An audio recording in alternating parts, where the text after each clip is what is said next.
नमस्कार शिक्षक मित्रांनो. जसं की आपल्याला माहीतच आहे की आपली TETची जी परीक्षा होती ती 23 नोव्हेंबर 2025ला झालेली. सगळ्यांना उत्सुकता होती की त्याच्यानंतर गुण किती भेटणार ते पण आपण पाहिलेलं.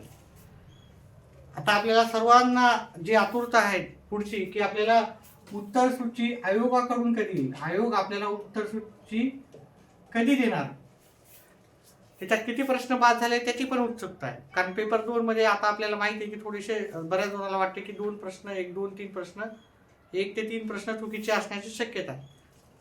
जे मुलं बाउंड्रीवर आहेत त्यांचं म्हणजे 83 जे कॅटेगरीवाल्यांना 83 आणि ओपनवाल्याला जे 90 मार्क आहेत किंवा 91 मार्क पडले किंवा 83 84 मार्क पडले कॅटेगरी, त्यांचा सगळ्यांचं लक्ष आहे की आयोगाच्या उत्तरपत्रिकेवर. मग आयोगाची उत्तरपत्रिका कधी येणार? तर आयोगाची उत्तरपत्रिका मला वाटते की एक 3-4 दिवसात म्हणजे 2 डिसेंबरच्या आसपास तुम्हाला येऊन जाईल.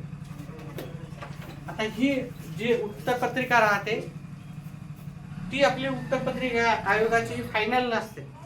ठीक आहे, ते उत्तर आले म्हणजे काय ती फायनल नाही आहे. याच्यामध्ये तुम्हाला वाटू शकते की हा प्रश्न आयोगानं चुकीचा दिलेला आहे आणि ह्या प्रश्नाचं उत्तर हे होतं किंवा हा प्रश्न बादच व्हायला हवा होता.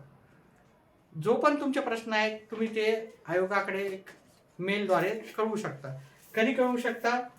तुमची जी उत्तरसूची आयोग जाहीर करते त्याच्यानंतर तुम्हाला वाटत असेल बाबा ह्याच्यामध्ये काही बदल हवे होते उत्तरामध्ये, काही प्रश्नाच्या उत्तरामध्ये किंवा काही प्रश्न चुकीचे होते, तर तुमचं जे रेफरन्स सहित तुम्हाला ते पाठवायचं असतं. ठीक आहे, रेफरन्स सांगायचं असतं, पुस्तक वगैरे, त्याच्यानंतर ते पाठवायचं. त्याच्यानंतर हे झाल्याच्या नंतर तुम्ही पाठवल्याच्या नंतर आयोग तुमचा सर्व या गोष्टींचा विचार करतात.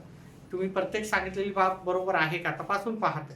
ठीक आहे, ज्यांनी मेसेज केलेले आहेत सगळे ईमेल तपासून पाहतात आणि ईमेल पाहिल्याच्या नंतर ते पाहते की बाबा याच्यामध्ये ज्यांच्या वाटलं की बाबा हा रेफरन्स बरोबर आहे आणि हा प्रश्नाचं जे उत्तर आहे ते चेंज व्हायला पाहिजे ते चेंज करतात, एखादा प्रश्न बाद व्हायला पाहिजे ते बाद करतात.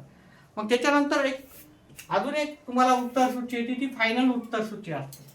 आता ह्या दोघांमध्ये तुम्हाला 7-8 दिवस जातात. समजा 10 डिसेंबर 2 डिसेंबरला रिझल्ट लागला तर 10 डिसेंबर एकंदरीत तुम्ही पकडून चला 7-8 डिसेंबर किंवा 10 डिसेंबरमध्ये ही सगळी प्रोसिजर आपली कंप्लीट होते.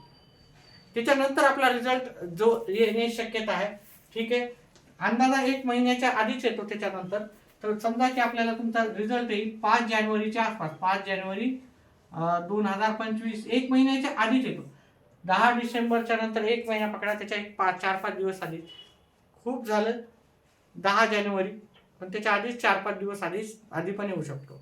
ठीक आहे, ते डिपेंड करतं. अजून काय त्याची जी तारीख आहे आयोगाने जाहीर केली नाही, पण जास्त वेळ रिझल्टला लागत नाही. तर इकडून 1 महिना पकडा ह्या दिनांकापासून आणि त्याच्या आधीच येईल तुम्हाला, तेवढा वेळ पण तुम्हाला लागणार नाही. अजून काही नवीन अपडेट्स असतील तर त्या तुमच्यापर्यंत आपण पोहोचवतात. त्याच्यासाठी व्हिडिओला लाईक करा, चॅनेलला सबस्क्राईब करा, व्हिडिओ जास्तीत जास्त आपल्या विद्यार्थी मित्रांपर्यंत किंवा आपल्या सहकाऱ्यांना पण शेअर करा आणि आपले व्हिडिओ पाहत राहा. व्हिडिओ पाहिल्याबद्दल धन्यवाद.